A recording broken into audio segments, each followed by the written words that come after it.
Hello, good evening, friends. Welcome to this stream. I am going to be looking at something which I have just found absolutely fascinating over the last few days. Uh, for various reasons, I've been exploring the traditions surrounding King Arthur.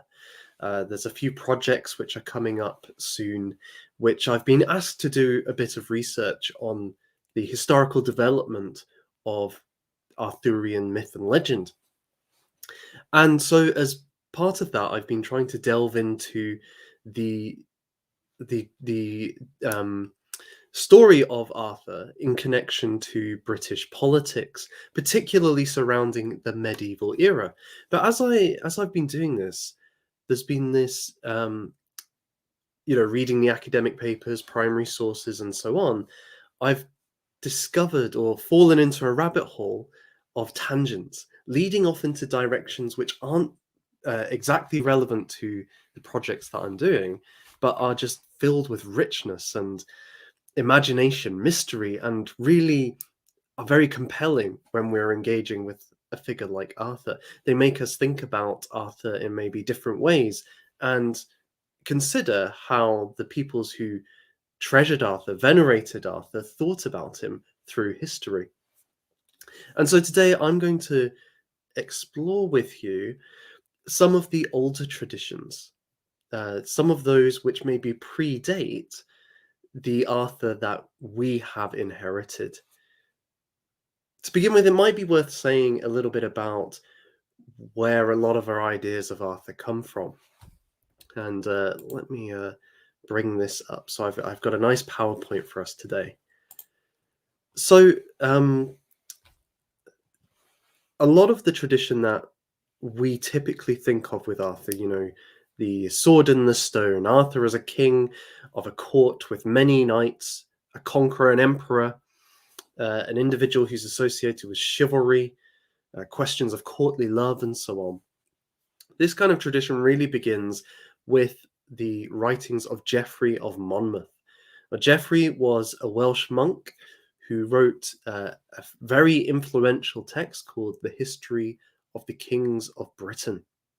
And this work, this manuscript, because of course all texts during that time were manuscripts, this was told the story of the monarchs of Britain from its founding, its mythological founding, with Brutus of Troy, all the way up to the present time, with figures like Edward and so on. Henry and so on. Right, so you have this text which claims to be historical, but has a lot of mythological elements within it. And within that text, we have a very full account of Arthur's life, his doings. Indeed, Arthur's reign takes up almost a third to a half of the book.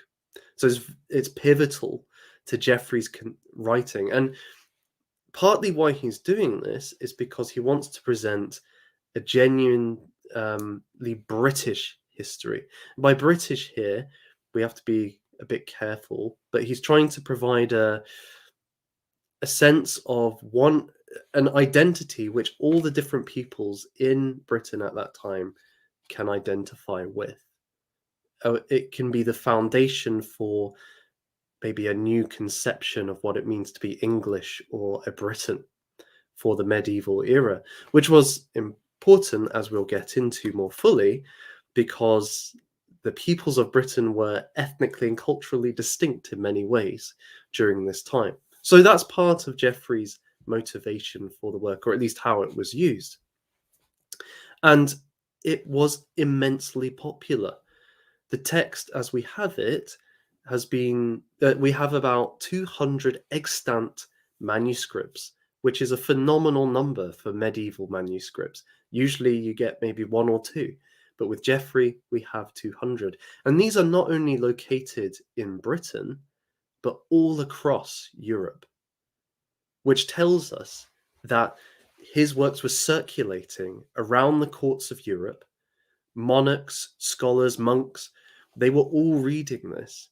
They were copying it. And what is more, we have traditions coming from Geoffrey's work.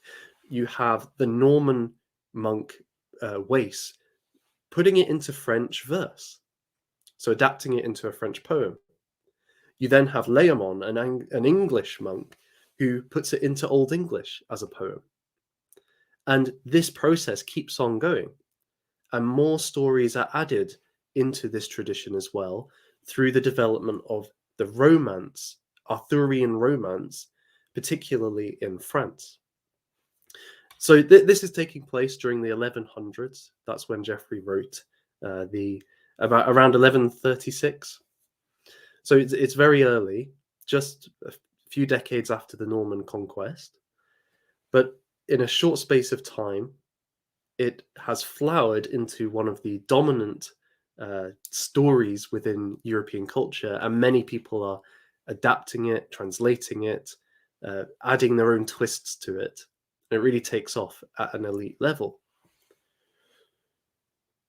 So that is really the foundation for a lot of what we take for granted about Arthur, that he becomes king after drawing a sword from a stone, that he lives in Camelot with a band of chivalric knights who go and subjugate the rest of Britain and indeed conquer Europe. But it all ends in tragedy when, while Arthur is away fighting on the continent, his nephew Mordred seduces his wife Guinevere. Arthur returns, there's a great battle, and Mordred is slain. Arthur is mortally wounded, but is taken to the Isle of Avalon, where he is to sleep until he is required to return to Britain. We have the kind of main beats here, give or take. But the thing is that Geoffrey isn't the starting point for Arthur. There is a lot more to Arthur before Geoffrey than is often given credit for. Take, for example, this image we have on the screen here. It is above a doorway to a cathedral in Italy, in Modena, or Modena. And it is called the Fish Gate. I think it's on one of the sides of the cathedral there. And this was produced in 1099, so about 30 years before Geoffrey's work was written, or at least finished. What you have displayed here on the top arch, so on the arch that's going around, is a number of knights charging a castle. And if you can't see it with this image so well, but if we zoom in to one of them, you can see that there's names written on the stone, identifying the different characters within it. On the right here, we have the Arthur. So this character here is Arthur. If we go back, you can see him on the left-hand side, second in. Now, when you read all of the rest of the names, you can work out that this is King Arthur. He and his knights are charging against the evil Maliagat, who has captured I think it's Winglagog, which is Guinevere. So you have the Arthurian story being told here, or a little version of it, with Arthur charging to rescue Guinevere from a baron who's captured her. But this story, this sculpture, which is the earliest depiction of Arthur we have, is older than Geoffrey of Monmouth's history of the kings of Britain. So that begs the question, well, okay, if Geoffrey's work was so influential and it spread around the continent, but yet we have images in Italy which refer to Arthur, which predate Geoffrey's work, well, how did they end up with the story of Arthur? Particularly when the Arthurian stories, as we'll see in due course, primarily reside in Welsh texts. They belong to Celtic peoples. So they belong in an obscure backwater on the edge of Europe. Why are the Italians putting this on their cathedrals? Indeed, we could look at another example. This is slightly later. This is 1165, so about 30 years after Geoffrey's work, to be fair. And this is from the Cathedral of Otranto. And here you see Rex Artus. So King Arthur, he's got a kind of mace here or something like that. And he's charging the Cath Palug, or the Palug Cath. This is a kind of strange sea cat creature who Arthur was thought to have fought in the English Channel or so on. And well, there's different versions of the story, but many say he slew this creature. Some French poets, wanting to have a dig at the British, said that the sea cat slew Arthur. But nonetheless, this is a mosaic in an Italian cathedral. Why are they doing this? Because Arthur isn't a story native to them or so on. Well, it seems to be the case that Arthur was spread by. Oh, but before we get to that, there's a good quote here, because it goes beyond Italy as well. This quotation comes from 1167, give or take. So it might be a few years either side. Who does not speak of Arthur the Briton, since he is almost better known to the peoples of Asia than to the Welsh or Cornish, as our palmers returning from the east inform us. Rome sings his deeds. Antioch, Armenia, Palestine celebrates his acts. So there is this suggestion that even beyond Christendom, beyond the Mediterranean, Arthur is known in the Middle East, and I would wager probably further as well during this period. His stories are the ones that everybody's talking about during this period. They're the ones which have captured the imagination of Christendom. I was struggling to think of a comparable example in the modern day. Perhaps the closest thing might be something like the hysteria which happened when you have a movie premiere, say, of like Star Wars, the new Star Wars trilogy. When The Force Awakens came out, it was a global event. People are talking about it. People are discussing what happens in the tale. That's somewhat like what Arthur was during this time. But again, why is that the case? And why is it the case before Geoffrey's great work was produced and circulated? Why were people in Italy engaging with the story then? Well, it seems that the primary medium by which Arthur was spread around Europe were the Bretons. Now, as you can see here, we have a nice map, and the pinkish reddish color is denoting the Britons. The green, I guess, of Britannia here would be the Anglo-Saxons of that period, because after the fall of the Roman Empire in Britain around 410 AD, the Anglo-Saxons, which is kind of shorthand for a number of Germanic Scandinavian tribes, many emigrated to Britain, to the British Isles, and over time, whether or not it was immediately or after about 20-30 years or so, there's some debate about that, but there started to be conflict between the native Britons, the Celtic peoples, and the Anglo-Saxons. So that what emerged in due course in the first 100 years or so was this nice division down the center of England. On the right-hand side, on the east of England, you tended to have Anglo-Saxon kingdoms and communities.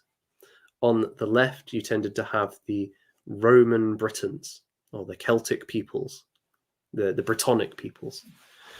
But during the Anglo-Saxon invasions, a number of British left England. I should be careful, British is not the right word. A number of Britons left England and settled in what is now Brittany, where the Bretons lived.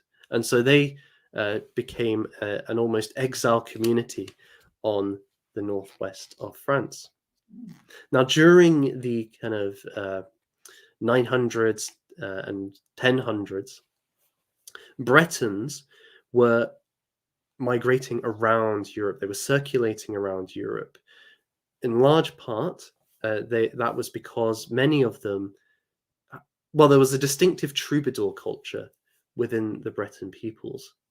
They accompanied the Normans and the Norman courts as troubadours, entertainers, telling stories, not only in Britain, but around Europe, and indeed in the Middle East, say where the Crusaders had managed to conquer various places. So it's the Bretons who are the primary drivers of Arthurian legend around Europe. Indeed, this makes sense because for the Bretons, Arthur was he was their most revered figure. There was an eyewitness at the time who said that just as the Jews wait for the Messiah, so the Bretons wait for Arthur. They hold him in such high regard as that. They have this strong belief that they will be restored, perhaps back to their homelands, which the Saxons had taken, when Arthur returns. But more on that later. The point being here is that the Bretons, through their singing, were spreading the Arthurian stories into places like Italy. And we know that there were Breton troubadours in Italy around the time of these cathedral carvings. What's interesting, though, is that the Breton traditions, while some of them may have been taken up by figures like Geoffrey of Monmouth and the romance, the Arthurian romances, there seems to have been a lot of legends that they told which paint a bit of a different picture about Arthur. Indeed, maybe draw on an older conception of who Arthur was and his significance. And these may live on in various folk tales or superstitions surrounding Arthur.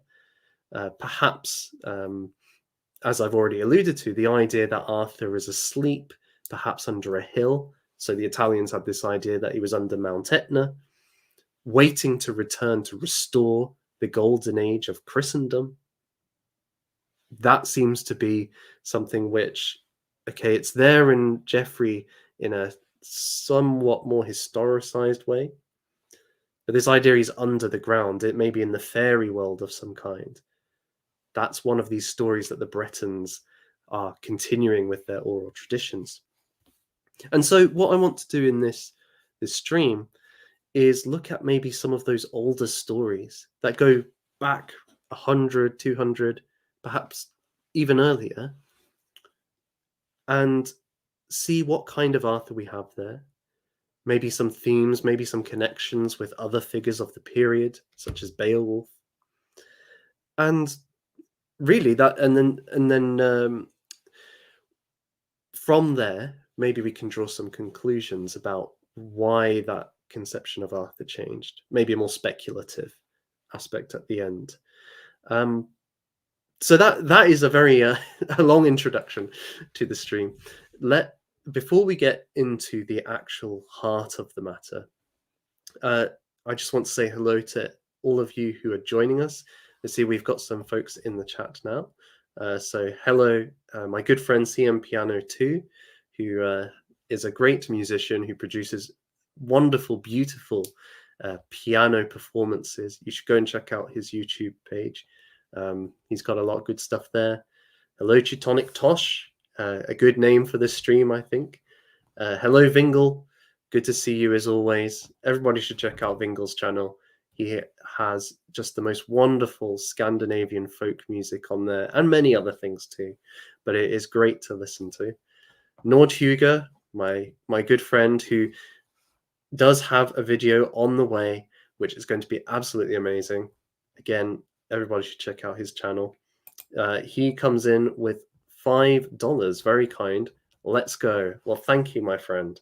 I hope this lives up to the hype, the energy that you're bringing to this stream. We've got Lady of Shalott as well. Good to see you. It's been quite a while. I hope you are doing well. Lady of Shalott has, I guess, in the last few months, started a YouTube channel. It's very, very good. You should all go and check that out. Hello, Ernald the Saxon. You may be the enemy of Arthur in this stream, I'm afraid, but I welcome you nonetheless. It's good to see you. Sleeping Narrative, good to see you. Tower of Adam. Tower of Adam is, he has great Substacks, lots of different topics. He's recently delving into the Anglo-Saxons. Be very worth following him for that as well. Very good content. So yes, and so just one thing before we get going. I've been working on something for a while. It's not quite ready yet, but I'm hoping to start my own business in the future. It's going to involve King Arthur in some capacity. I can't say much more than that at the moment, but I'm very excited about it. I think there's a lot of potential with it. I'm really excited just to try my hand at it and see how it goes. If it doesn't work, that's fine. But it's the trying, it's the struggling, which in itself is what counts. So what I wanted to say was this is in part an offshoot of that, but also any super chats that I receive, I will try to put towards the startup costs for that. So please do know that your gifts, your generous gifts, are going to I think a good cause. And my hope is over the next few months to really build that up, be able to show with you what I've been doing, and it's going to be like, it's going to take me to the next level with other things that I'm producing as well. So watch this space. Watch this space. But without further ado, let's get into Arthur, the greatest of giant killers. So we've already alluded to this, but I think it's just worth recapping very briefly some of the history of this period. So the Roman Empire conquered a large part of the British Isles, and what they found there was a mixture of tribes. The Brittonic peoples, or the Brittonic speaking peoples, were a collection of tribes. They weren't one nation or one people per se, but they did share perhaps a common language and a common set of cultural standards, and maybe to some extent, well, yeah, they shared ethnicity as well. And this map somewhat represents that, in terms of the red here could be seen as the Brittonic. You have the blue of the Picts and the green of the Scots-Irish tribes. So these are maybe in a very broad way, the three groups in play. The Romans, you will see the south of Scotland is red here, but Hadrian's Wall is a little bit southwards. It's about it's under the border, the modern border with England. But of course, in this period, there wasn't such a sense of Scotland and England, right? These entities don't exist. You just have various kingdoms. The people of this area in the north here are the Votadini, and they'll be important later. But though they weren't necessarily in the Roman domain, they too belonged to this Brittonic peoples. As the Saxons, so as Rome leaves Britain, or is pushed out of Britain, or however you want to describe it, in 410, due to a number of factors, including Saxon and Pictish raiders not being repelled by the Romans. The people of Britain then essentially saying, well, why should we have your rule if you can't protect us? This then breaks into a number of different kingdoms. And then in time, the Saxons move into the east of England, eventually taking over most of it and driving the Britons into Cornwall and Wales, and for a little while into the south of Scotland.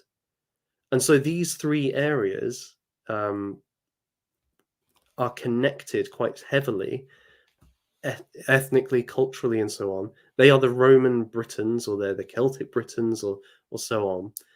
But they are the centerpiece from which the Arthurian stories come from.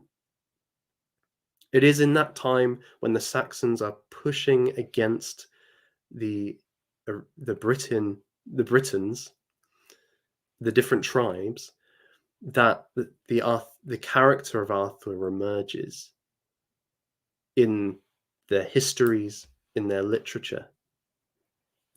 And so even though they're different, we can see this common binding force across them. And too, we should add in with the Bretons as well.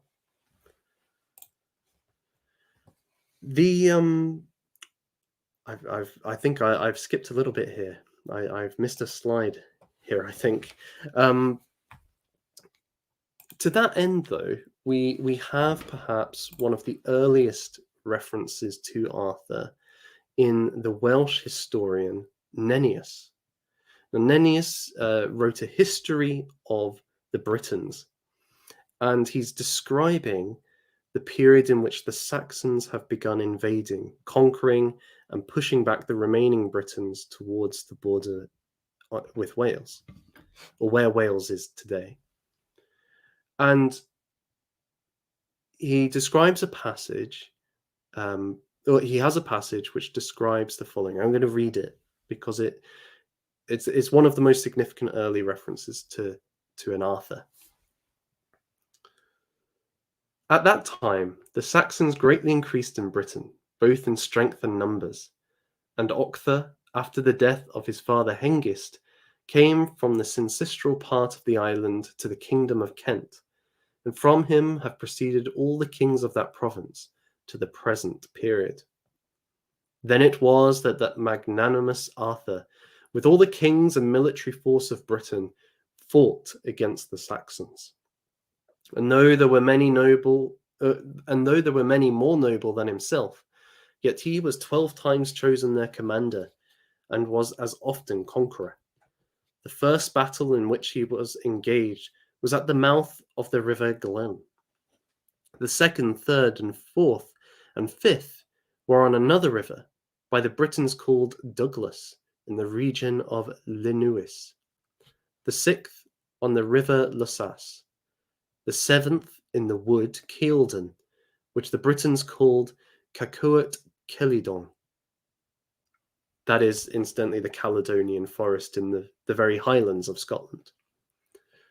The eighth was near Gwyninion Castle, where Arthur bore the image of the Holy Virgin, Mother of God, upon his shoulders, and through the power of our Lord Jesus Christ and the Holy Mary, put the Saxons to flight, and pursued them the whole day with great slaughter. The ninth was at the city of Leogis, which is called Caerleon. The 10th was on the banks of the river Truroit. The 11th was on the mountain Breguon, which we call Cat Bregion. The 12th was a most severe contest, when Arthur penetrated to the hill of Baden. In this engagement, 940 fell by his hand alone, no one but the Lord affording him assistance. In all these engagements, the Britons were successful, for no strength can avail against the will of the Almighty. The more the Saxons were vanquished, the more they sought for new supplies of Saxons from Germany, so that kings, commanders, and military bands were invited over from almost every province. And this practice they continued till the reign of Ida, who was son of Eobda. He of the Saxon race was the first king in Bernich and in Caer Afroach. So you can see in Nennius's account that Arthur is identified as a Briton, not necessarily the most high in terms of royal blood. It suggests there were others more noble than him, but he was a great commander who pushed the Saxons back, who defeated them 12 times in battle. So he's being clearly identified here as a Briton who fights all across the British Isles, so not just in Wales or in the southwest as often construed, but all the way up into the north of Scotland to repel Saxon invaders. So he's somebody who's identified then not only with certain Britons, but all Britons, defending all of the British Isles for them. And it is this sense of he's fighting, he's holding the tide back as long as he can. But eventually, as we read on in that text, more Saxons keep on coming. Keep that in your mind as we move on, because this account relates to maybe an even earlier source, a 6th century source, so very early. That was 9th century, so the 800s or so on. The earlier source, 6th century, is Gildas. He was a Roman Briton. He was a monk who was, he produced a sermon which heavily rebuked the Britons.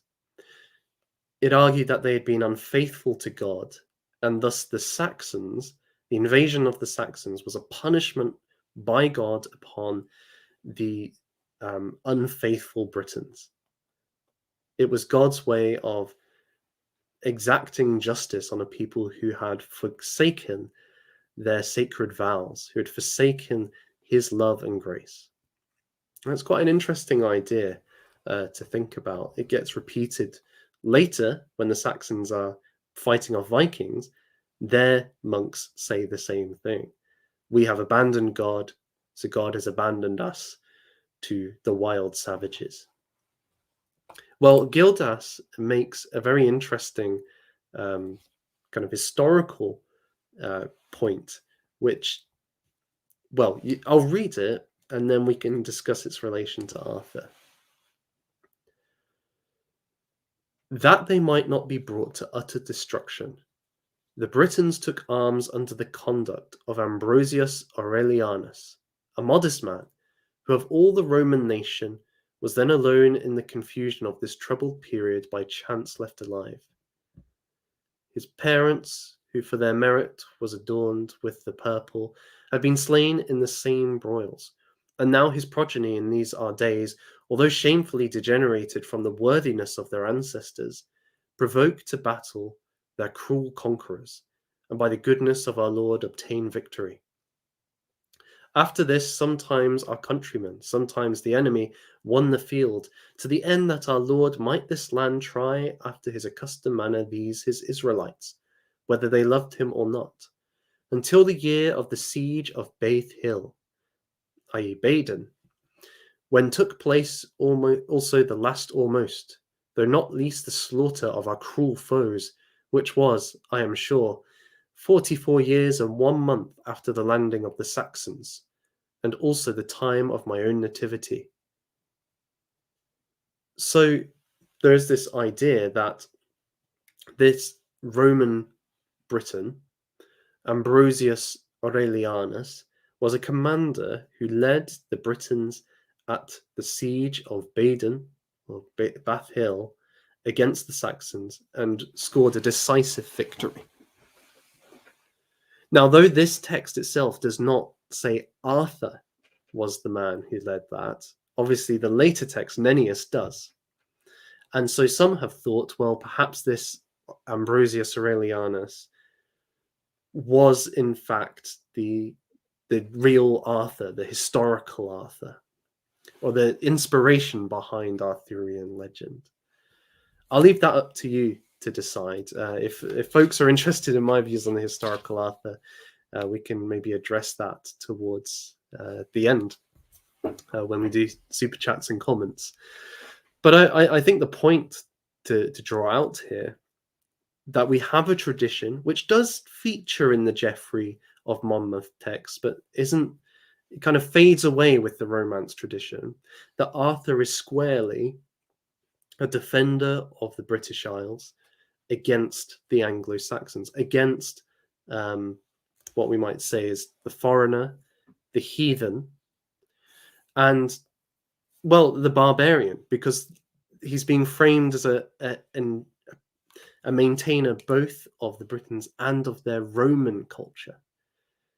And this is true to some extent of the actual history of the Britons after the Romans left, because there is evidence in several Briton communities in Cornwall, in towards Wales as well, that they try to maintain various Roman styles of dress, Roman jewelry, Roman forms of governance and names, and so on and so forth. They believed that they could continue living in the Roman civilization, as it were, without being under Roman occupation. We see a similar kind of thing on the continent with figures like Charlemagne. It's the Holy Roman Empire. And although it's different, although it's not the same thing, there's an attempt to maintain and carry on the institutions that were once governed from Rome, with a barbarian twist. So Arthur is seen as defending this for the British Isles against those people who exist outside of Roman civilization, outside of Christian faith, and indeed outside of the Britons. So he's almost like the man defending the walls in a siege. That's how Arthur's seen. But he's not just a great commander. He's not just a historical figure. He has a legendary quality to him. He is somebody who has won 12 decisive battles with no losses. In one of those battles, Nennius tells us, and let me get the exact figure right, he by himself slew 940 men. Now, I don't know the ins and outs of post-classical warfare, but from what I've read, that is probably an unlikely number of men for one man to have killed. So there is this, how would you put it? He's already being turned into a kind of Superman, even in these sorts of historical texts which are trying to tell you a genuine history without myth and legend. Arthur is already a great warrior, indeed the supreme warrior defending the Britons. And that maybe points us into another direction, because this historical tradition with Nennius, apart from those texts which directly draw from Nennius, no other texts during this period directly associate Arthur with fighting the Saxons. There is maybe one which has a little connection and an implication of it, and we'll come to that in a second. But generally speaking, his foes are not Saxons. Let me see. So this is the time to bring in this one. Actually, I've jumped ahead. We'll come to this first. So there is a lot of poetry preserved in Welsh medieval manuscripts, which goes back hundreds of years prior to those manuscripts. And there's one which I think it's in the Black Book of Carmarthen. I think that's right. It's called, let me see if I can find it. I've got it saved here. It is called Pa Gŵr. Pa Gŵr.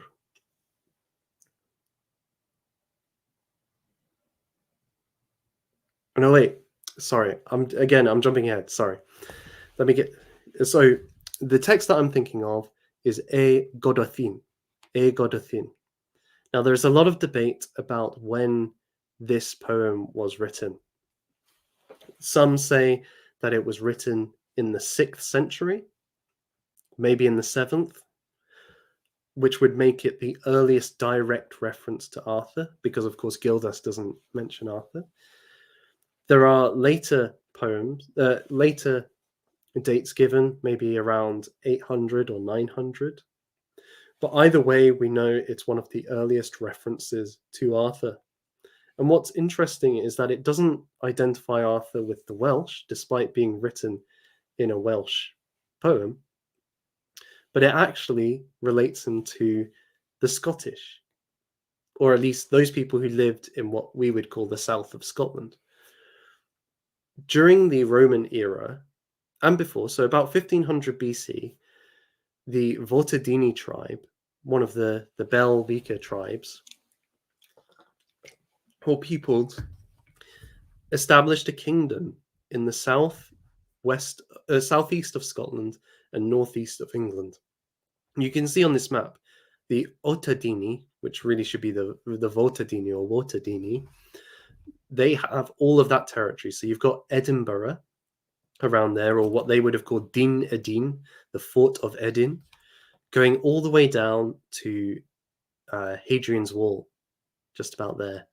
You have Newcastle about halfway down. You've got the Tweed, Berwick upon Tweed, and the Vortodini were a very powerful kingdom. They ruled over this land for centuries, millennia. When the Romans came, they initially tried to incorporate the Vortodini into their empire when they built the Antonine Wall. You can see that it's halfway up Scotland, just below Damonini. But eventually they retreated back to Hadrian's Wall. And the Vortodini acted as a kind of buffer state for the Romans. They would fight off the Picts and the Scots-Irish on the west and the Picts from the north, and the Romans would do trade with them. And there has been a lot of Roman pottery and coins and jewels found in Vortodini hill forts.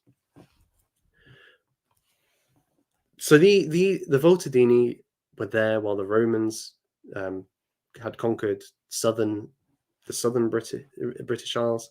But when the British left, the Vortodini remained. They were one of the Brittonic peoples.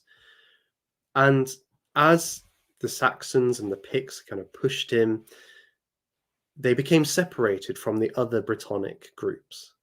And they then became what was known as the Kingdom of Godothin, the Kingdom of Godothin. And this kingdom lasted for several hundred years, but increasingly it was attacked by the Anglo-Saxon kingdom of Northumbria. It pushed up, it kept pushing from the south, increasing its hold over northeast England and southern Scotland. And so eventually, well, the Vortodini sent forth many of their greatest warriors in battle against the Northumbrians, and they lost. They lost heavily. And there is a poem which maybe commemorates one of these battles called E Godothin. E Godothin. Now, what's interesting about E Godothin from our point of view is it has this direct reference to Arthur. The kind of thrust of the poem is that these men, 300 warriors on white steeds, head down south to Catterick, which is in Yorkshire for today. But it's an Anglo-Saxon settlement, and they're going to try and capture it for the Godothin.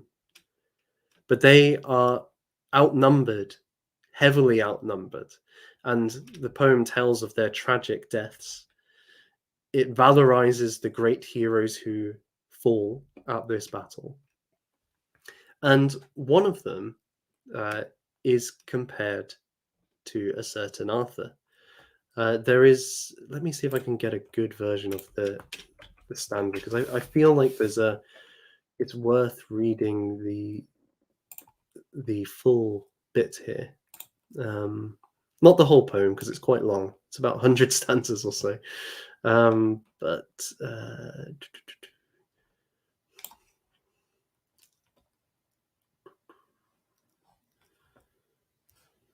let's see.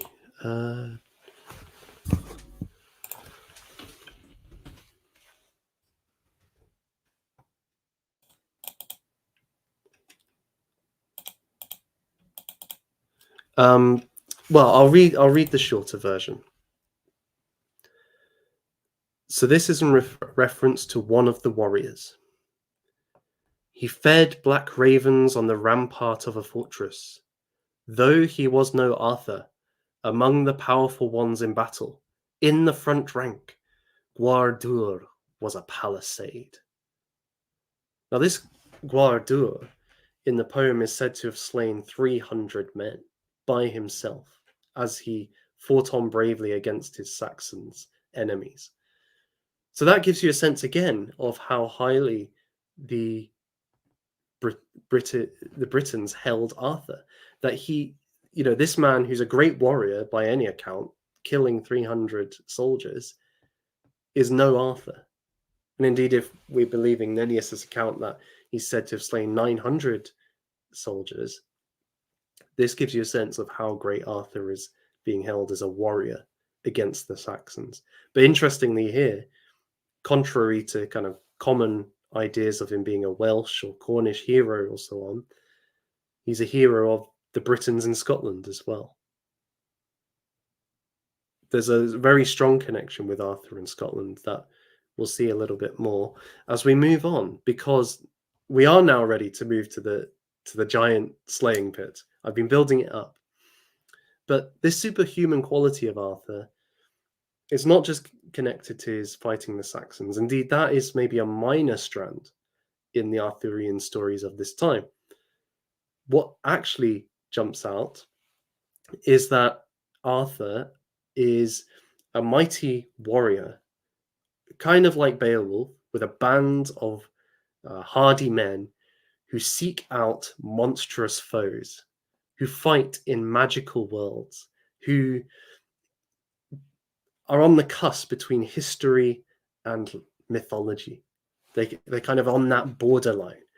They fight upon that the liminal space, you might say. They inhabit both worlds. And perhaps one of the earliest texts to really deal with this is one called Pa Gur.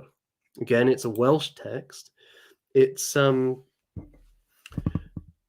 quite short. It's probably from around the 9th century, although again, there's a bit of debate about that. And it describes Arthur approaching a castle or a house and a gatekeeper challenging him. And so I'm going to read the poem, and then we're going to maybe break down bits of it and expand on bits in relation to the broader histories.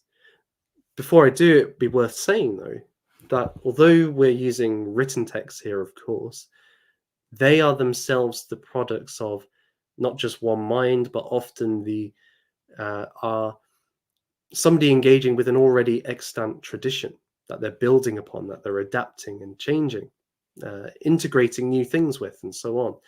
So we shouldn't see this as, okay, well, this was in 900 or so, so therefore that's when this kind of thinking starts. Actually, it probably goes earlier.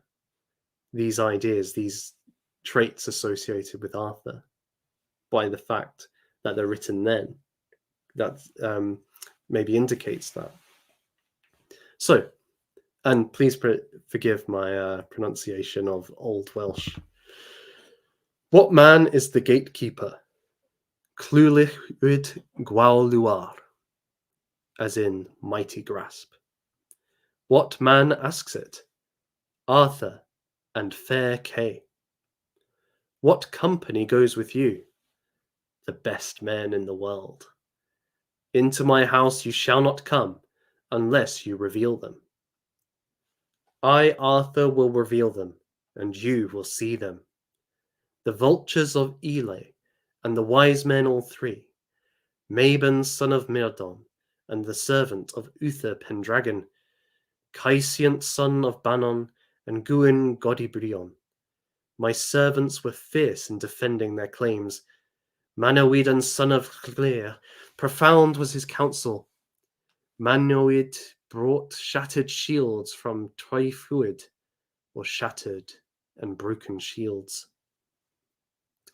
And Mabon son of Melt, he splattered blood on the grass, and Anguas Edinioach, and Clwch Clowian Nuach. They were the defenders of Eden, is in Edinburgh, on the border. A lord would cherish them. Kai entreated them while he killed them by threes. When Kelly was lost, men endured savagery. Kai mocked them as he cut them down. Though Arthur was laughing, the blood was flowing. In the hall of Arronach, fighting with a hag, he smote Pen Palach, Cudgelhead, in the settlements of Disenfach. On the mountain of Eden, he fought with the Kinbin. They fell by the hundred they fell before Bedivere Beridfront. On the banks of Treifud, fighting with Garv Luid. Furious was his nature, with sword and shield. A host was futile compared with Kay in battle. He was a sword in battle. Pledges came from his hand. He was a steadfast leader of an army for a country's good. Bedivere and Bridlaw, 900 to listen, 600 to scatter. His onslaught would be worth. I used to have servants. It was better when they were alive. Before the lords of Emrys, I saw Kay in haste.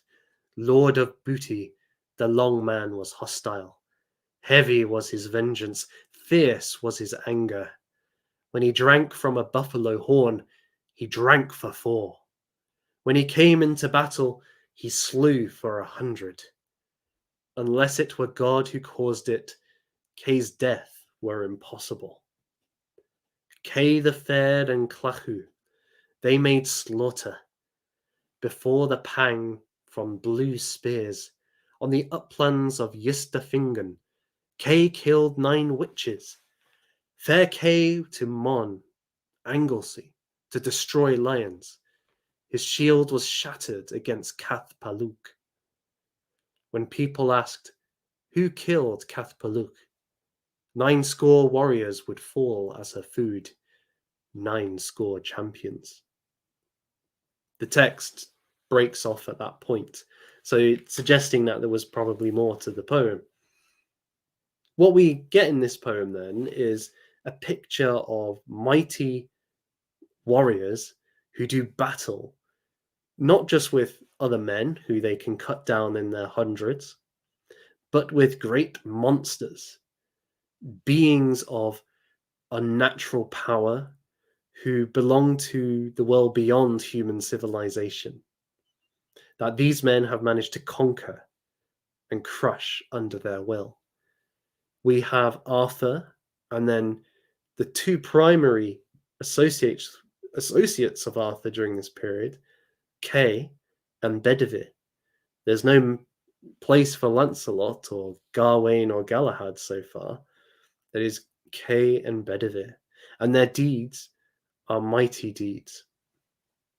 Arthur, as we read, he's attributed to have killing laughing while he killed a great witch, the witch of Arrodhag.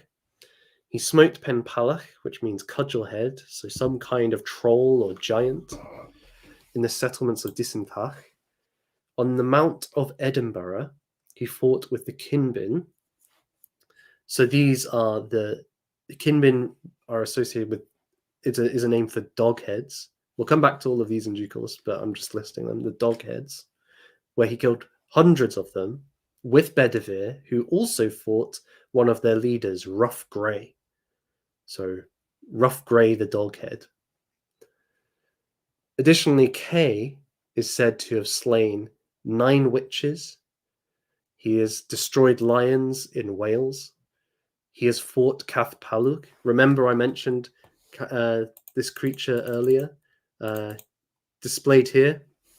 Here it's Arthur fighting him, this sea cat, but in this poem it is one of Arthur's knights, or knights is the wrong word, warriors, is fighting.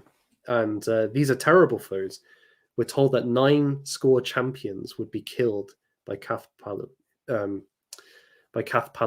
but Kay was able to defeat it. So these are truly men of legend who transcend the normal world, whose strength is almost supernatural, and are able to tame and defeat beings who are beyond the powers of not even ordinary men, but great men. Men who are champions, men who are fantastic warriors would not stand up to these creatures, but Arthur, Kay, and Bedivere can. Let's break down some of these, and we can do that in part with reference to some of the later poems which build upon these ideas. They very much take from this poem and expand outwards in their own stories. One of these, perhaps the first fully formed Arthurian tale, is that of Culhwch and Olwen, or Culhwch ach Olwen. This is a Welsh poem, and it deals with a character called Culhwch, who is the cousin of Arthur, and he is cursed by his stepmother. It's always the stepmothers in these fairy stories. He is cursed to never marry except one girl, Olwen. Now, she is very beautiful and perhaps the most beautiful creature in all the world. But there is one problem. Olwen is the daughter of Ysbyddaden, the giant.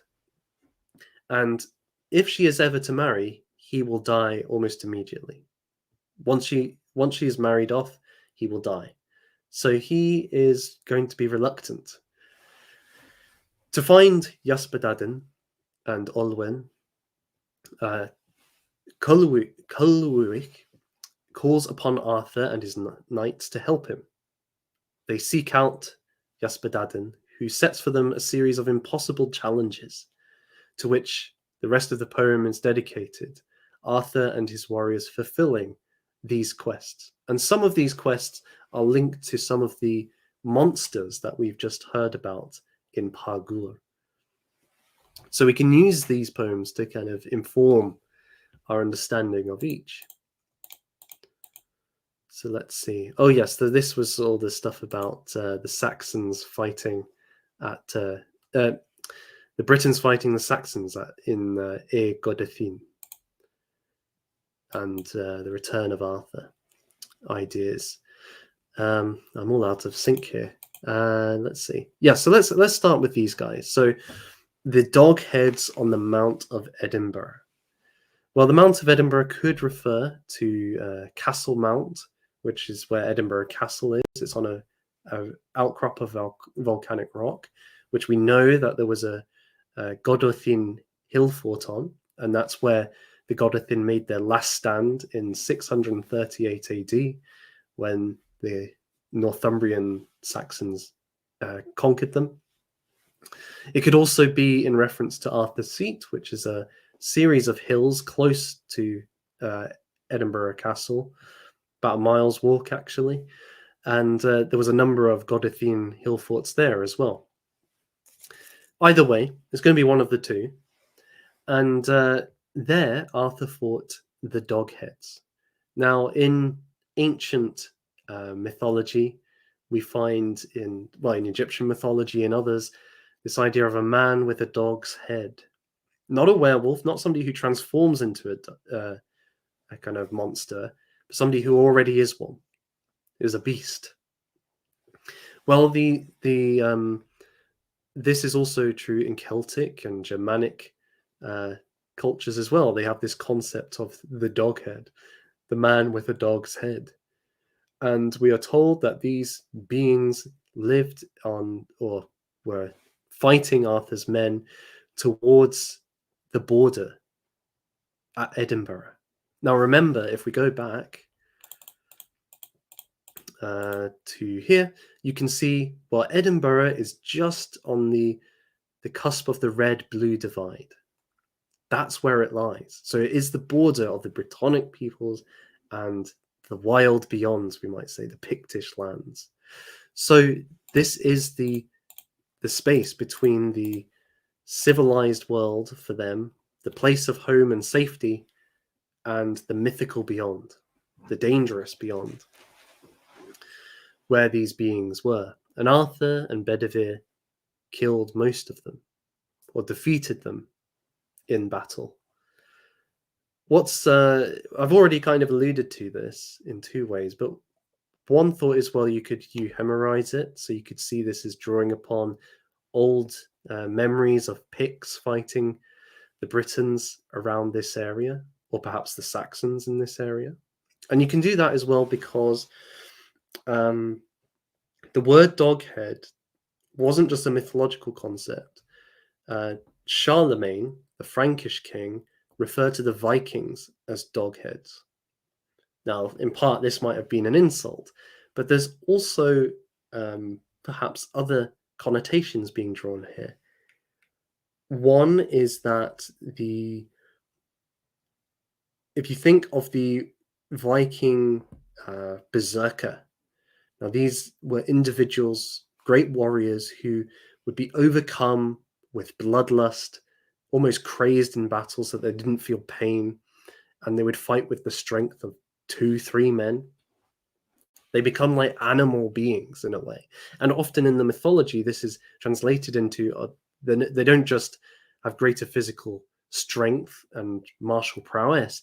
They do actually transform into bears and so on, right? Vingel's already onto it. The Ofhedna, right? So they transform into these beings. I think the story of Hrothraki, one of his compatriots, I think his name Biani, actually transforms into a bear. So this idea that we could maybe connect the dog head with this idea that there's this kind of monstrous bestial quality to these men beyond our borders, that they're not fully human, that they can actually turn into something very, very dangerous. There's a primal aspect to it. There is also a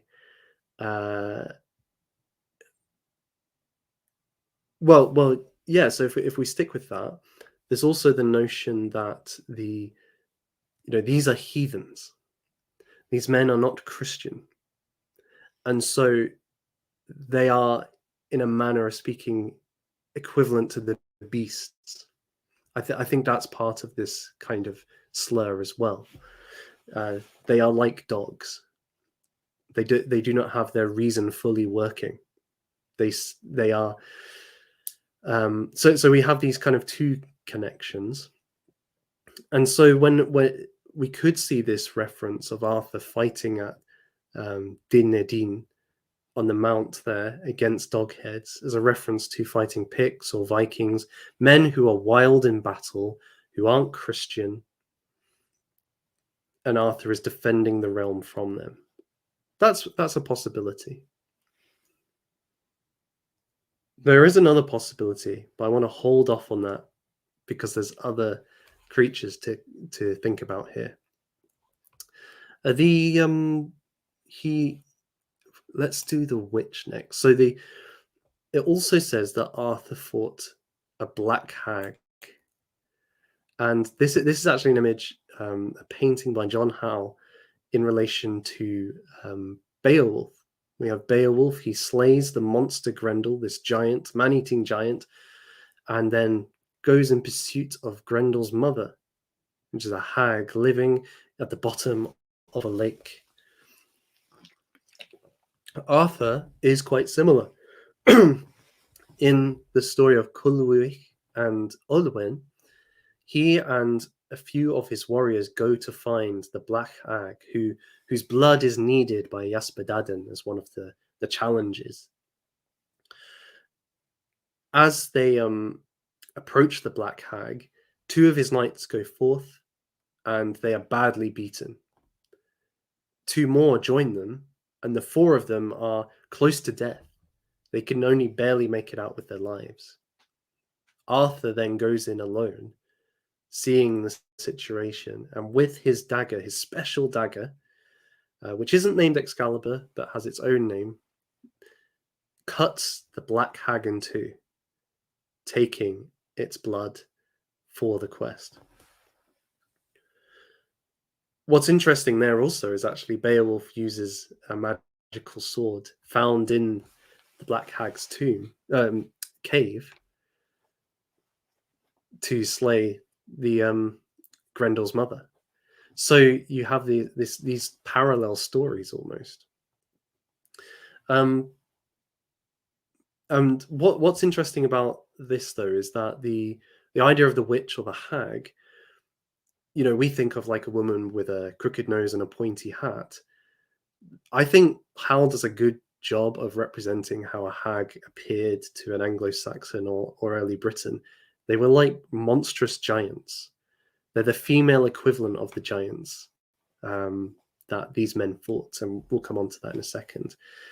They are feral, bestial beings.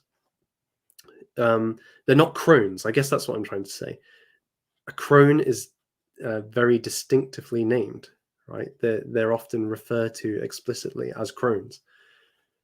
These hags are monsters, and the one that took on Arthur's men nearly killed some of his best warriors, including Bedivere. But Arthur was so great he could conquer this beast, this nefarious beast, this dark, hostile force which seeks the destruction of men in the wild wastes, in what's described as the Highlands of Hell, which I think is a fantastic name for the Highlands of Scotland. We should definitely put that on the tour guides. The other beings, though, that they're not well, they are kind of mentioned in this story, because in the Hall of Ardronach, Arthur is said to have slain the hag in Pargur. Well, in the other poem, Culhwch and Olwen, Ardorach is a giant. So we have this connection already being made here. And he is said in other sources and in oral traditions in the medieval era to have slain all the giants in Wales. That before him, Wales was overrun with giants, but then Arthur came and killed them all, which is absolutely based. This actually features in Geoffrey of Monmouth's histories. It's one of these interesting mythological bits which is kind of inserted into the story, which doesn't quite fit with a lot of the other stuff. The main thrust of Geoffrey's story is a political conflict between King Arthur and the other kings in Britain, and then with the Pope. And his eventual death is at the hands of Mordred. So it's very much a conflict between men, different factions, the Britons and the Saxons, the Britons and the Pope, so on and so forth. Arthur and Mordred. It's in this world. But then we have certain magical elements. We've got the wizard Merlin, Morgana, the witch. But then Arthur also fights giants. And it seems to me that Geoffrey is very much drawing upon this older tradition where Arthur fights monsters. And I wanted to read one of the passages that includes this in Geoffrey of Monmouth's work, because I think it does justice to this aspect of Arthur. And it's quite a good passage, actually. I thought, okay, the language is a bit antiquated, but it could make an excellent pulp fiction. So the context is Arthur has heard that there is a giant who has kidnapped one of the Duke's daughters and taken her to St. Michael's Mount on the south west coast of England. And Bedivere has been sent to spy it out. Interesting that it's Bedivere in this story. Maybe lends credence to the how early this story was in the Arthurian legend, or that it draws on earlier stories.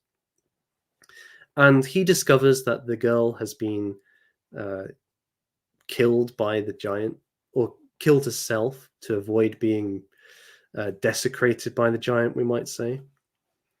And then discovering this, Arthur goes by himself to confront this giant.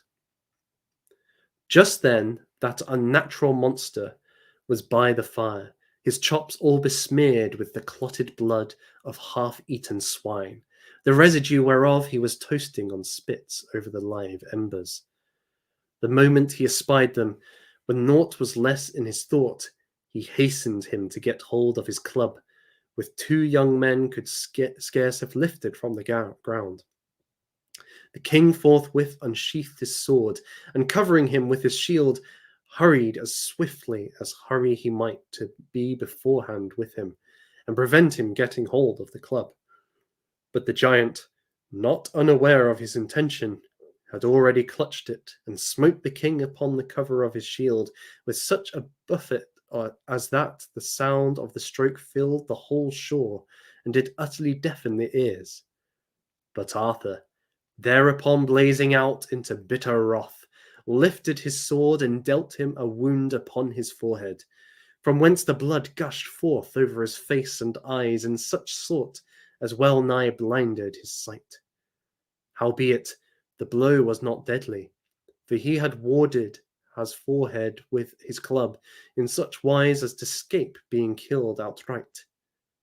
Natheless, blinded as he was with the blood welling forth, again he cometh on more fiercely than ever, and as a wild boar rusheth from his lay upon a huntsman, so thrust he in with the sweep of Arthur's sword, gripped him by the loins, and forced him to his knees upon the ground. Howbeit, Arthur, nothing daunted, soon slipped from out his clutches, and swiftly bestirring him with his sword, hacked the accursed monster first in one place and then in another, and gave him no respite until at last he smote him a deadly buffet on the head, and burned the whole breadth of his sword in his brain. The abhorred beast roared aloud and dropped with a mighty crash like an oak, torn up by the roots in the fury of the winds. Thereupon the king brake out on laughing, bidding Bedivere strike off his head and give it to one of the squires to carry to the camp as a rare show for sightseers.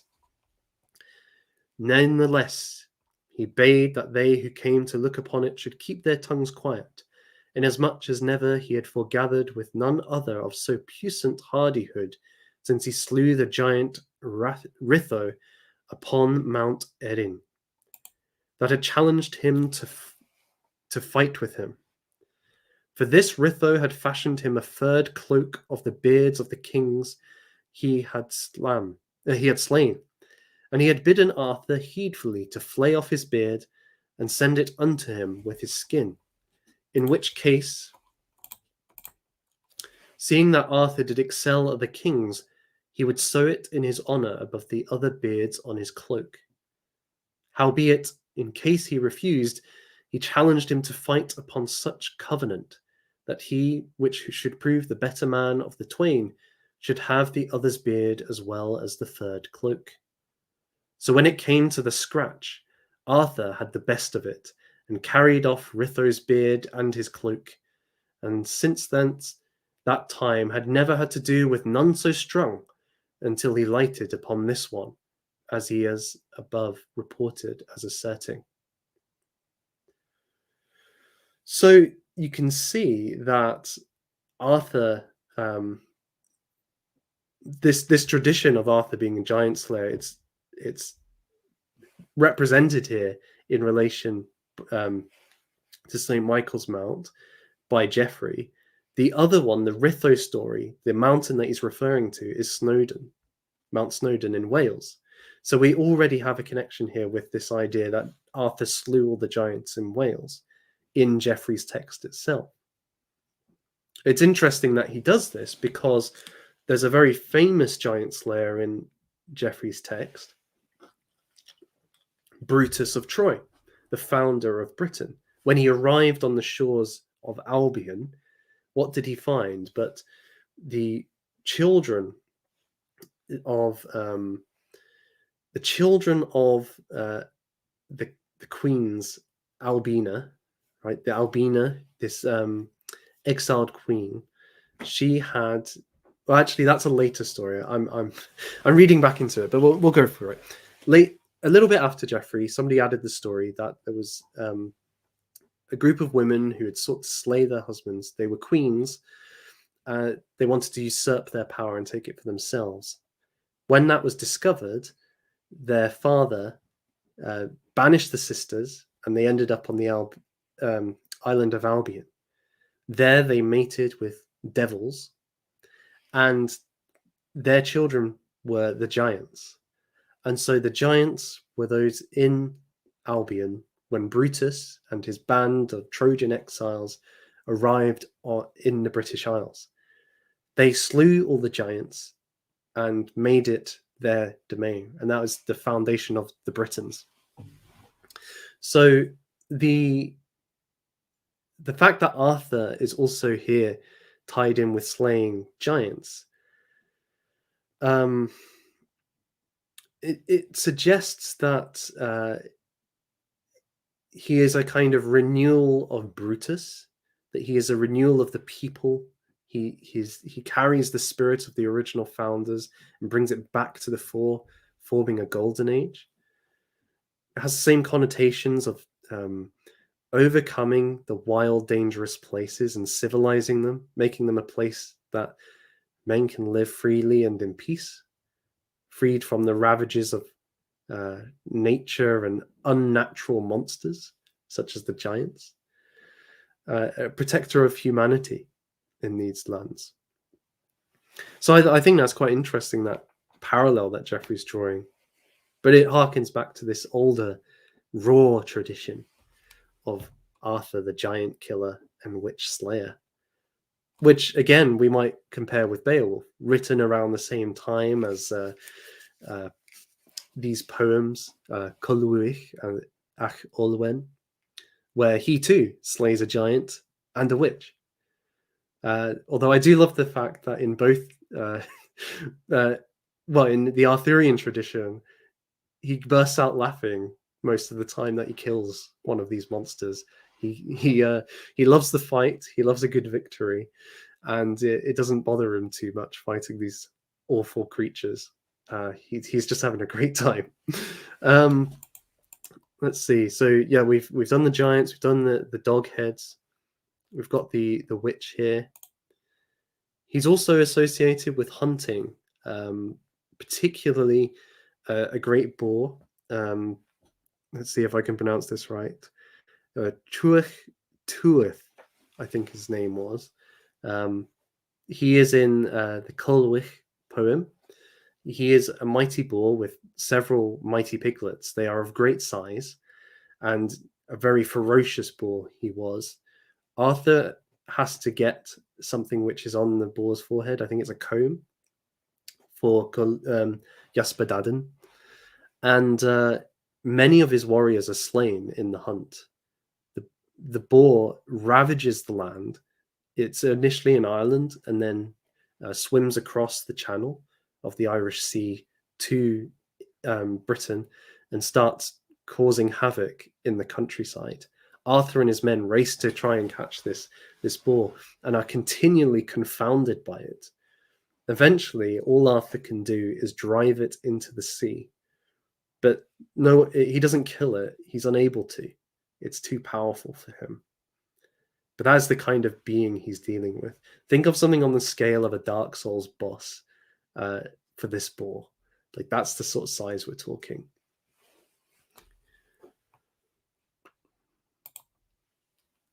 So what does all of this kind of come to? I've been using a lot of language which maybe points in the direction I'm about to suggest. Tolkien, he gave a very insightful lecture on Beowulf. It's called Beowulf, Its Monsters and Its Critics.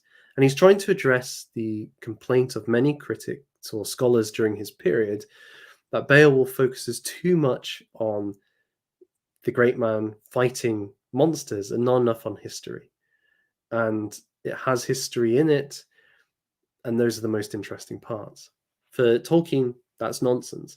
The heart of the poem is the conflict with the monsters, and it conveys to us a certain Anglo-Saxon view of the world, in which there is the hall, the great hall of the Saxon lord, where he gives out rings of gold to his followers. They drink mead and eat great feasts. They tell great tales, and they train for war together. In the warmth of the great hall, there is safety, sanctuary, and mirth. But outside the walls of the hall is a hostile world filled with danger and trepidation, where monsters that seek to devour humanity lurk. These beings are both part of nature but also have a demonic quality. And perhaps even the weather itself conveys something of this antagonism towards man.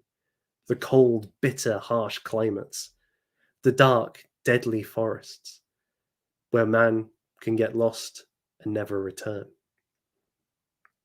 This is the Anglo-Saxon view of the world, and indeed, the Anglo-Saxon had this sense that the monsters from outside, the hostile world beyond the hall, always was seeking to break in and destroy the goodness of the hall.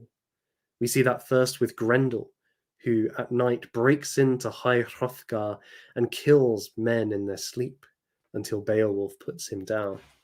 And then later, a dragon destroys Beowulf's kingdom. There is no perpetual, eternal city. They all end in ruins, I guess is the idea. And this, for Tolkien, was building off the Norse/Germanic mythology of Ragnarok.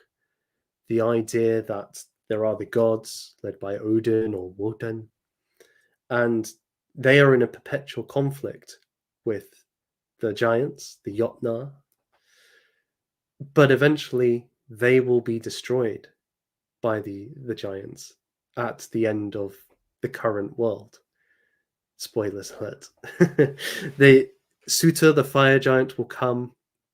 He will bring with him the world serpent, other great forces, Fenrir the wolf. Odin will be devoured by the wolf. Thor and the sea serpent will slay each other. Sutor will envelop the whole world in fire, and all will be gone. But the gods don't give up as a consequence, and nor do the men, the mighty heroes who serve them. Even though they know they are going to die, it's been prophesied, even though they know they will be defeated, they fight nonetheless. They fight because though they are broken physically, their spirit has not been crushed. So this is the kind of heart of the Anglo-Saxon view of the world, this very binary, which is reflected in geography. I think we see something of that with Arthur, with the Arthur stories that we've been looking at, that he stands at the border where the Britons and their safe places end, and he fights these monsters, and he keeps them at bay. He prevents them from breaking in. Indeed, he even goes into their territory and is able to break them.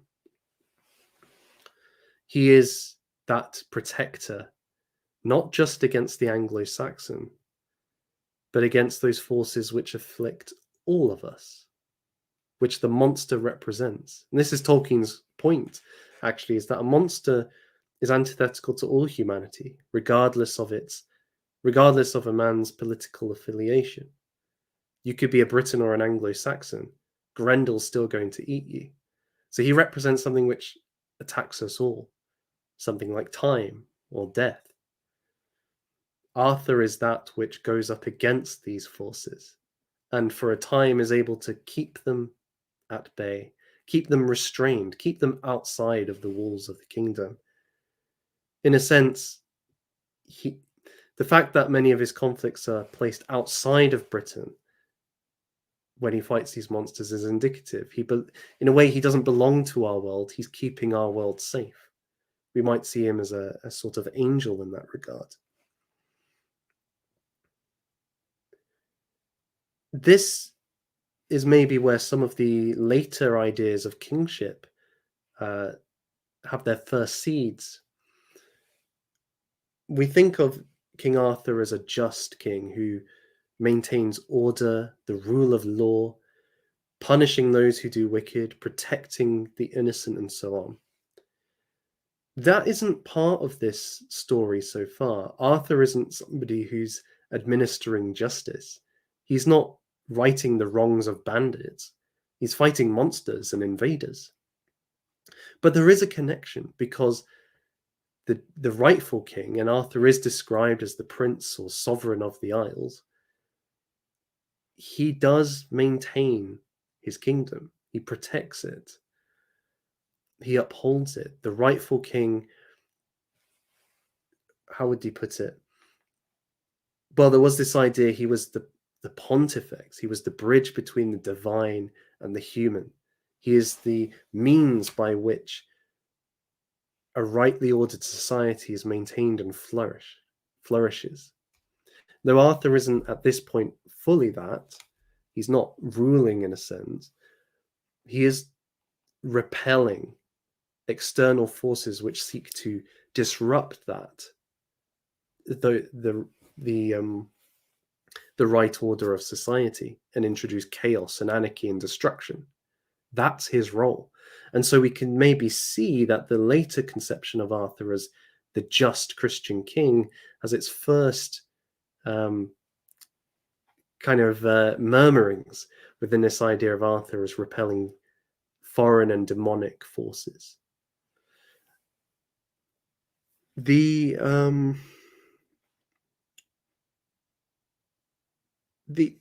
Perhaps the next thing to say, though, let's see, do we have more slides here? Yes, so what's interesting in a number of these poems is that there is a tragic element.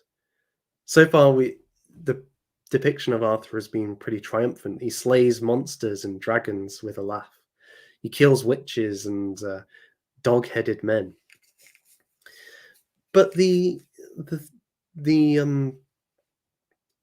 there are some interesting lines in some of these poems. So if we look at Pargur for a minute here, can I find it? What have I done with it? Oh, here it is. One of the lines he says, so he talks about his warriors being mighty warriors, and he says, I used to have servants. It was better when they were alive. Later he says, Kay, when he came into battle, he slew for 100. Unless it were God who caused it, Kay's death were impossible. Kay the fair and Clachu, they made slaughter before the pang of death from blue spears. So there is an implication in the poem that the men that Arthur's talking about, those men who once served him, they no longer are in his war band. They died. They might have done these mighty deeds before, but now they are nothing more than a memory. He remembers them fondly. He wishes that they were alive now. It was better when they were alive, but they aren't. They're no longer here. In Kolwich, as I've been saying over and over, many of the men who serve Arthur are killed, especially during the hunt against the great boar. I think there's several named characters who die during that quest, because he's a vicious animal who has unbounded strength and agility, who himself is not slain by Arthur. There is a poem, the Prydu Anwithen, the spoils of Anwithen. I should say. Now, Anfuan is the Celtic underworld. We might call it hell, but I don't think that's quite right. It's a kind of magical place where many great beings live. And Arthur, on his ship, has sailed out with his men to capture something from this land, the cauldron of Anuafin, which will give great knowledge and so on. There is this amazing line that's repeated throughout the poem, because the poem mainly tells of the great deeds that are done on this quest, but there is this line that keeps coming back. 3 fullnesses of Prydwen we went into it. Except 7, none rose up from the fortress of the mound. And again, and when we went with Arthur, brilliant difficulty. Except 7, none rose up from the fortress of mead drunkenness. Except 7, none rose up from the fortress of hardness. So on and so forth. Again, there is this suggestion many men went with Arthur into the fairy underworld, into the space beyond the human world, to that place filled with danger and animosity and hostility towards man. And most of them were killed in the process. They tried to raid somewhere which was beyond human skill and strength, and most of them died in the process. Indeed, we have already alluded to it, but Geoffrey, building upon earlier stories in the Annals Cambriae, that Arthur himself was mortally wounded in battle against his nephew Mordred. And, well, the kind of legend has it that he escapes death by being taken to the Isle of Avalon, where he is tended in a coma or a deep sleep until he must once again restore Britain.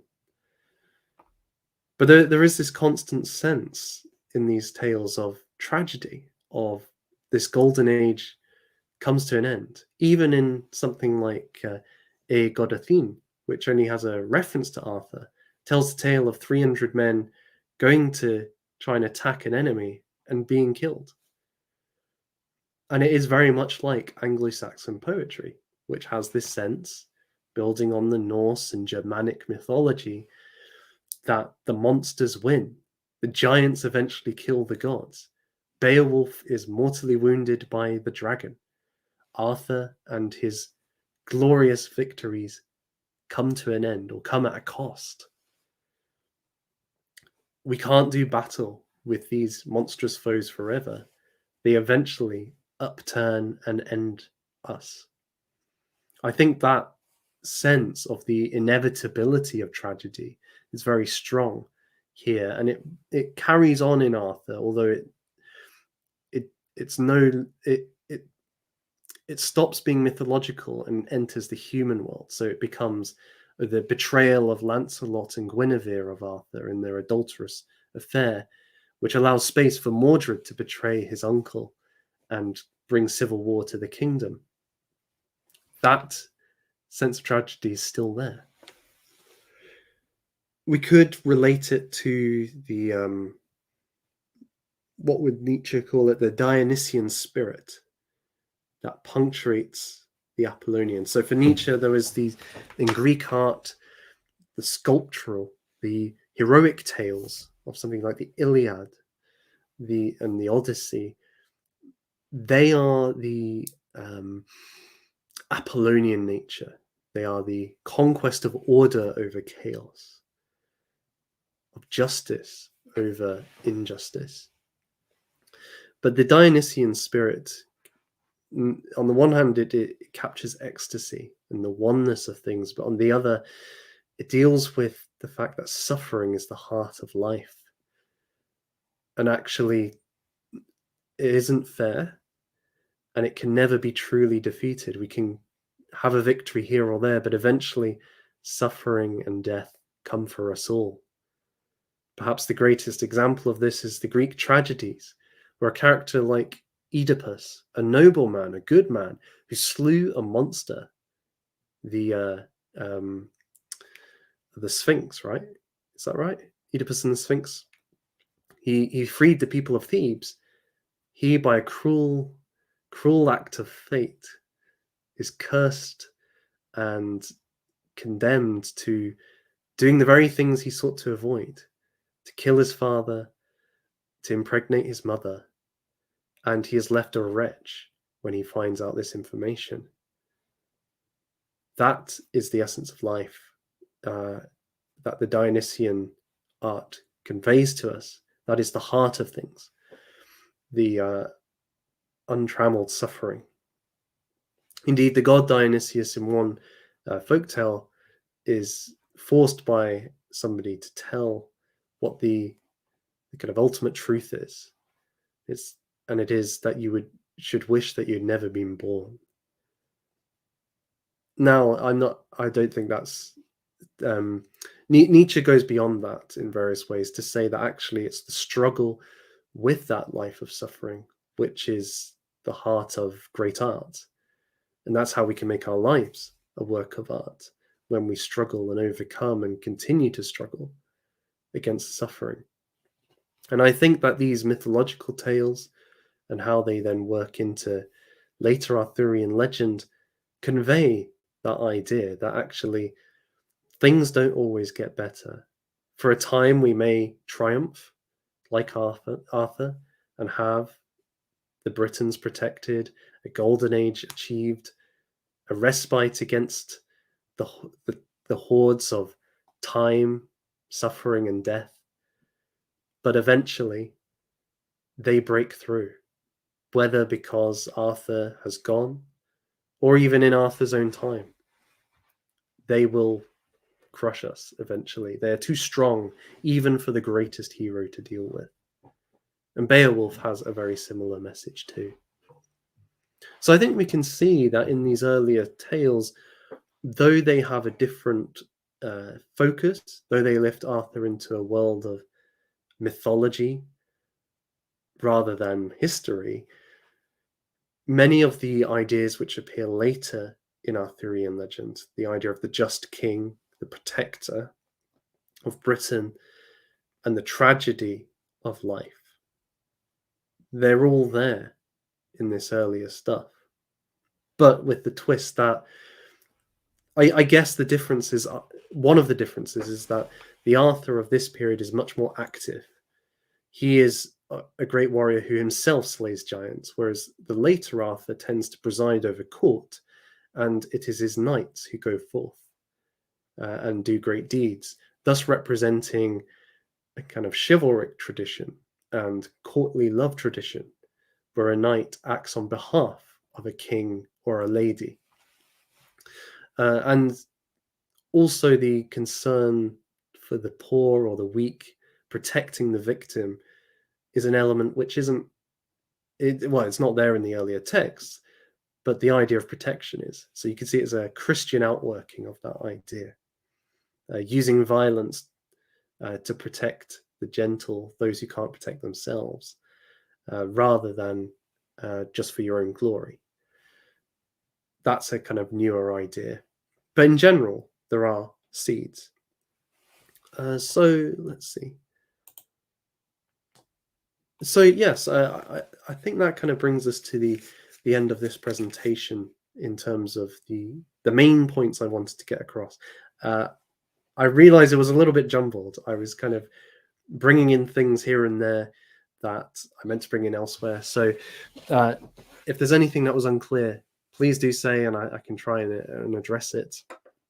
As you can see, this is all, there's so much material to deal with, and this was by no means exhaustive. There's many issues with each of these poems and traditions and so on. I've just tried to give a general overview of some of the key stories to do with Arthur before the formation of what we've come to know as the King Arthur legend. I think we can see him as a mythological character. He's much closer to something like Beowulf than a medieval knight. He's dealing with monsters and foreign foes primarily during this period. Saxons being his human antagonists, giants, witches, boars, sea cats as his uh, magical enemies. And so he belongs to a world before, or kind of outside of our history, or on the cusp, on the border of it. He kind of enters into the world of these things to keep them out of ours, you might say.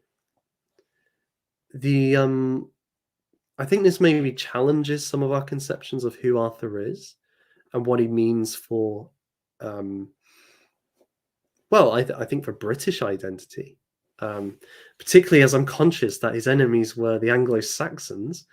Well, many of us are descended from the Britons and the Anglo-Saxons, and there is this temptation. I see it quite often to define ourselves as Anglo-Saxons. Um, the English are Anglo-Saxons. You keep hearing that, and certainly the English have 40%.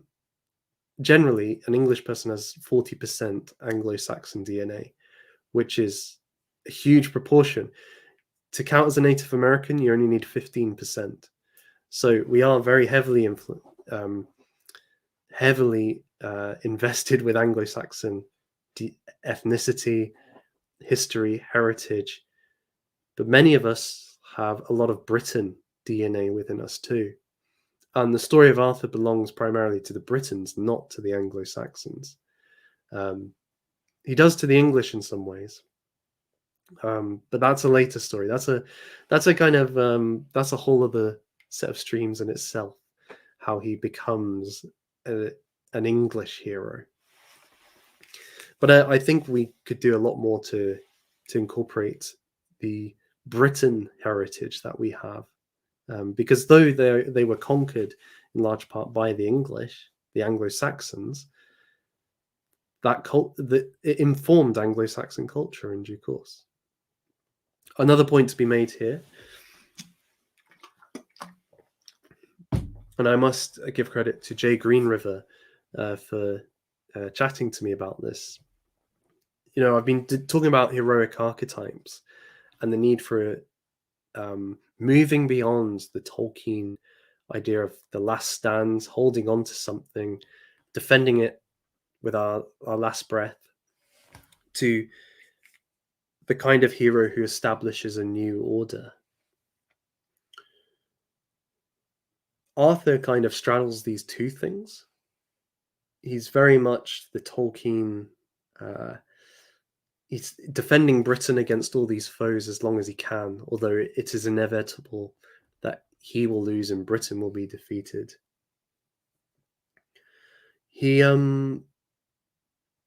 But he's able to forge something distinctive. He's able to unite under him the British Isles. That's what he defends in due course. So he is a Odinic hero in the sense that he overturns the old order and establishes something new by the force of his will and might of arms, a Christian land of the Britons. So he can be mapped onto both. And I do think that this version of Arthur where he fights giants has a much more raw, primal, vigorous and vital form than the kind of Arthur who wins a few battles and then sits at Camelot while his knights go off and do heroic quests. This kind of Arthur is doing battle with the very forces, the elements of the world, and trying to bring order to them. And that's the kind of figure that we're looking for right now. Somebody who can uproot the broken systems and the wickedness that runs rampant, and the how would you put it? And to bring a just reign. So yeah, I think that this version of Arthur has a lot to give. and certainly has made me rethink his importance and his significance as a vital principle for the people of Britain.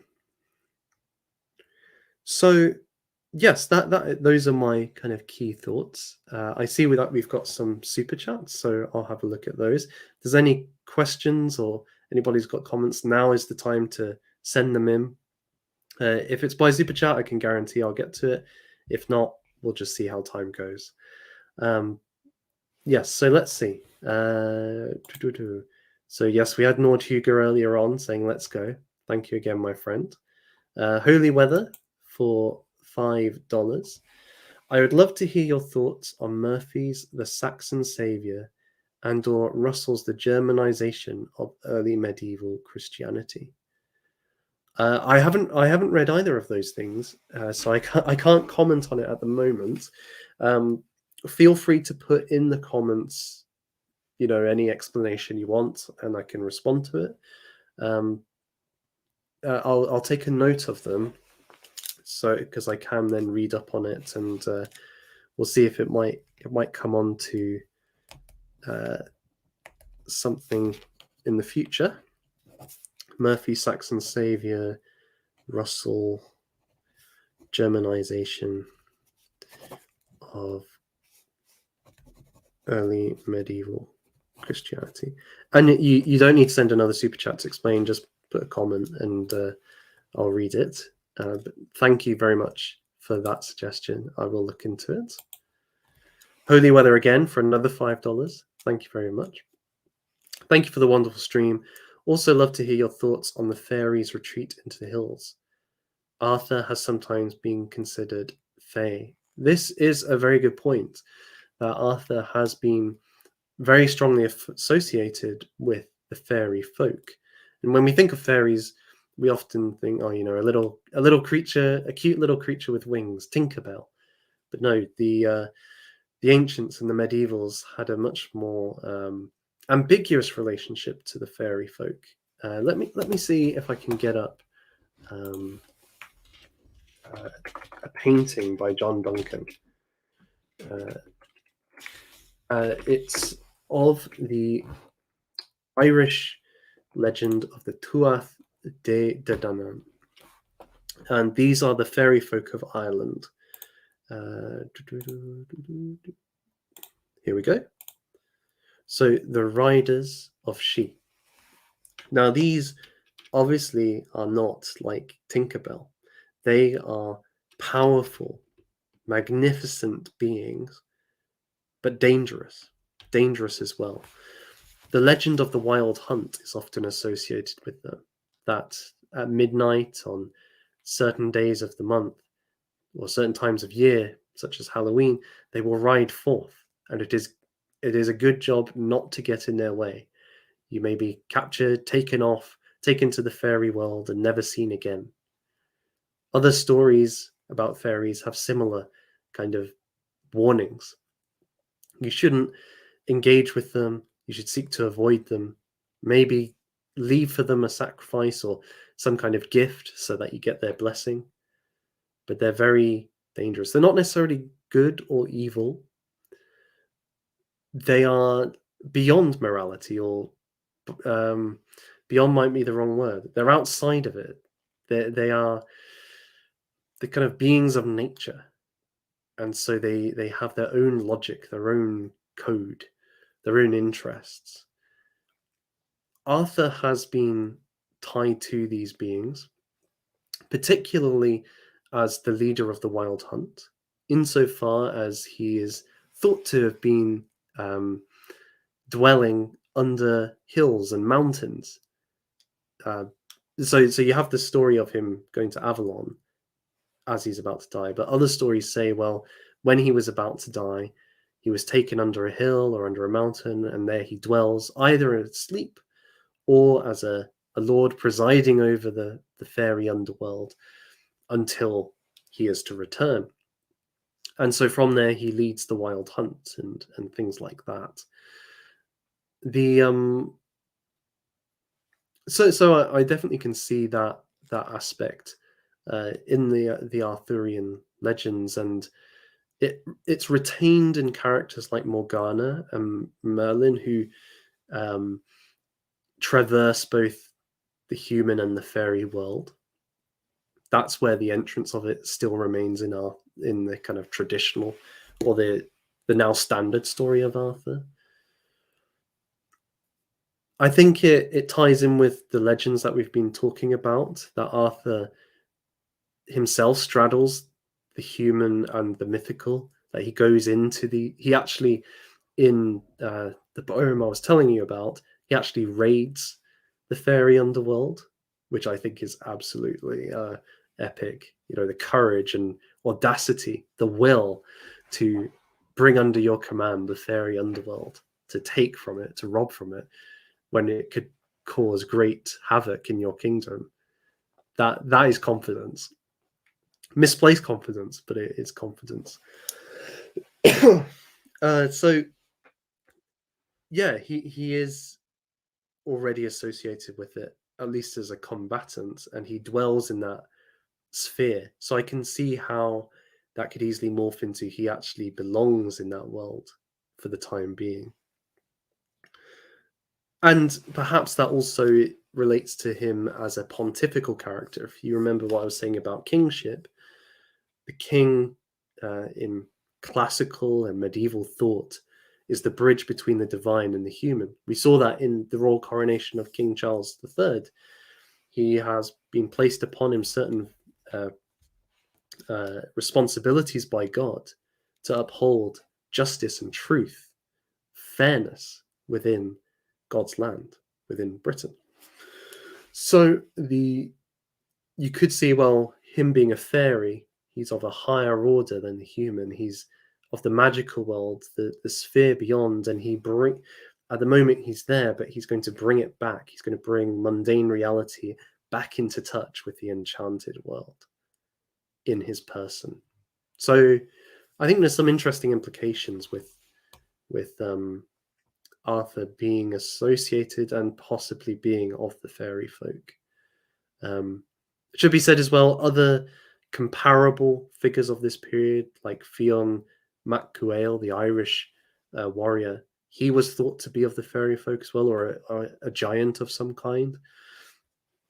I've already mentioned in the Norse context, you have figures like Hrolfraki, his companion Biaki can transform into a bear. So there is this notion of having magical qualities or not being just human. So thank you for your thought. I very much appreciate it. Let's see. Oh yes, so Holy Weather says both books I mentioned in the super chat refer to the interactions between Saxon and Germanic culture and Christianity. Seems very much a two-way street. Really appreciate your Duncan stream. Well, thank you. That's very kind. Yes, just initially then, I think that's right. Tolkien, he comments on this as well, that actually the Norse Germanic worldview was well suited to the reception of Christianity because it's dualistic. Classical mythology is not dualistic. You have gods and monsters, but they're not in perpetual conflict. In fact, as distinct sides, I should say. Generally speaking, the sides are gods and monsters as broken into factions. You have Zeus, you have Athena, you have Apollo. They're all pursuing their own ends and so on and so forth. You see that in the Iliad. The gods are different gods are siding with different warriors. Some are backing the Trojans, some are backing the Greeks. That isn't the case with Norse mythology or Germanic mythology. It's very much the gods led by Odin, the mighty heroes of Earth, and against the giants and the monsters. And this gets brought into Old English poetry with something like Beowulf. But here Tolkien says it's no longer the gods and then versus monsters. It is God, it is men, and it is monsters descended from the demonic. So monsters who are descended from that which is opposed to the Christian God. So the dualistic nature fits very well onto each other, this kind of perpetual conflict. The I think as well he would say the idea that humans lose to the monsters is also consistent with Christianity, because there is this idea without the grace of God, we all will fall into sin, we will all give in to temptation, and we will all be defeated by death. It is only because of what Christ has done that we have salvation. It's not as clearly parallel, but he thinks there's a certain synergy there with the Norse view. So I will go away and have a look at these texts. I'm very grateful for the recommendations, but I think just as an initial kind of response, I think there's probably a good case to be made, and Tolkien makes that in certain ways already. We have another super chat from CM Piano 2 for £10. Best of luck with your business project. Well, thank you very much. That's very kind of you. I really do appreciate it, and it will make a bit of a difference for me starting that up. And I hope to bring you more information on that in the future. This is now the chance for any further comments or questions, so please put them in now. We'll go for another 5-10 minutes perhaps. So this is your opportunity to ask me anything about the presentation, or any further thoughts you have about Arthur, or general questions of that nature. Let's see. It's interesting to compare how of his time he was while depicting timeless themes. It gives me confidence that new forms will continue to hold the magic. Yes, I think there's some truth to that. I think great art has that ability to speak specifically to the people from which it derives, and to, as you say, more universal themes or aspects of human existence more broadly. This, I think, was Richard Wagner's view. He sought to have his operas, his art, inspired by an inspiration beyond the conscious world. He was responding to intuitions, emotions, ideas that flew into his mind beyond rational thought. And these, he thought, could be formed into a thing which presented to the German people their own nature, who they were. So the kinds of legends his creative spirit was inhabiting were things like the Norse sagas around the ring cycle, right? So he's pointing to the German people, who they are, by looking to their primordial stories, infused with an artistic spirit which is new and breaking the rules of old, forming its own rules to tell this story. So it's this combination which allows it to have this, at one and the same time, a revitalizing aspect for the people from which the story comes from, and a broader address because it's coming from a spirit, a force almost, that is beyond that distinctively national or ethnic interest. And that's what gives it such freshness as well. It's not just a retelling. It is, in a way, both an old and a new story. That sounds very cryptic. I guess, what am I trying to say? I think on the one hand, great art addresses the community from which it comes, and shows that community who they are in a sort of distilled, essential way, just as Greek tragedy did for the Greeks, so Wagner's operas does for the Germans. But because great art is not something which is rationally deliberated, at least in its inception, but comes from something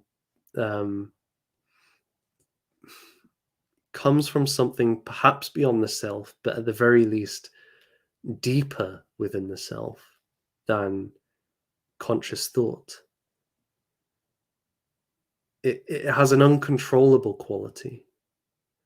And so that creative spirit can address something more fundamental in each of us than even our distinctive ethnic and cultural traits. Maybe that's the way to put it. I'm not quite sure. I think you make a good point, but I think it could be articulated. Like, we could spend a lot of time trying to articulate that point in a clarified way. But yes, I guess then the challenge is not just to repeat the stories of Arthur, but to allow that creative spirit into those who it is blessed to refashion those forms according to that spirit. Let's see. Great to see so many friendly faces in the chat. We need heroes for sure to fight giants. Yes, we do. Yes, we do. And in many ways, the foes that we fight are gigantic, right? It's not just like, oh, there's a baron up the road who's got a gang of ruffians. It's an international order with many, many tentacles that grow back as soon as you cut one down. It's going to take a lot of work. It's going to take an Arthur and a Kai and a Bedivere. An Anglo-Briton, I like it. Embrace the Bretonic aspect, my friend. Embrace it. Good to see you. Well, I think that's a good place to finish. I'll just before we go, I'll just say a little bit about what I was saying at the beginning about my project. So if there is any last minute comments or questions, I can get to them. As I was saying at the start of the stream, I'm in the process of developing a business plan, a business project. It's going to involve King Arthur in some capacity. I can't say much more at the moment, but I am developing it, and when it's ready to launch, I will share with you guys. And so what I was saying was, any super chat money that comes through in the next wee while, I'm going to be putting that aside, and where possible, spending it upon startup, the startup costs and so on. So it's very much appreciated, and I'm really excited about this. I think this is a good step forward and something I'm going to enjoy. But yes, thank you again, everybody. I've really enjoyed this. I hope you have too. Please, if you have any comments, questions, put them in the comments after the stream. I'd be delighted to hear what you think. And one of the things I really love about this channel is that there's such a high quality. The comments are of a high quality. The people here are of a great caliber. You're thoughtful and interested, and just very constructive, and help me to see things that I hadn't seen before in some of these things. So I'm really grateful to you, and so please put your comments in. I want to engage. I want to read, and I love that aspect of our little community here. So I hope you all have had a good time, and whoever you are, wherever you are, God bless you this night and hereafter.